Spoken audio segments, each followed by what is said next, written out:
بسم الله الرحمن الرحيم. الحمد لله رب العالمين، والصلاة والسلام على أشرف المرسلين سيدنا وحبيبنا محمد وعلى آله وصحبه وسلم. بعد السلام عليكم ورحمة الله وبركاته.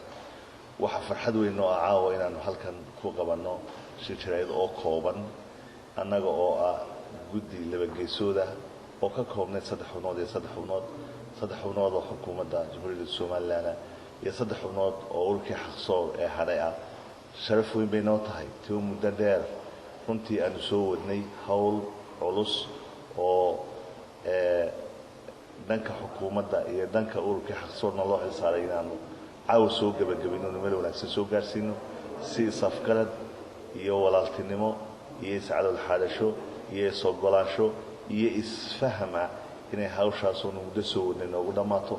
waxaanu aad iyo aad ugu mahadcelinaynaa guddida ee dhanka ururka xaqsoor ka socotay oo walaaladayada saddexdii hadda caawa aan wada joogno oo ay madaxweynihii iyo guddoomiyihii ururkii xaqsoor wada joogaan caawa inaanu ku soo gunaanadno hawshaasi si safgarada.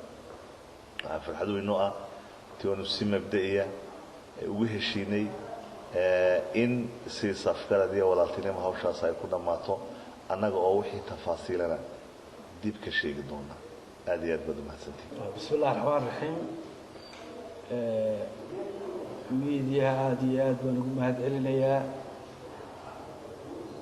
arrinka labadeeda geesood warkayagu mid kala gedisan maahay, waa mid isku nooc ah.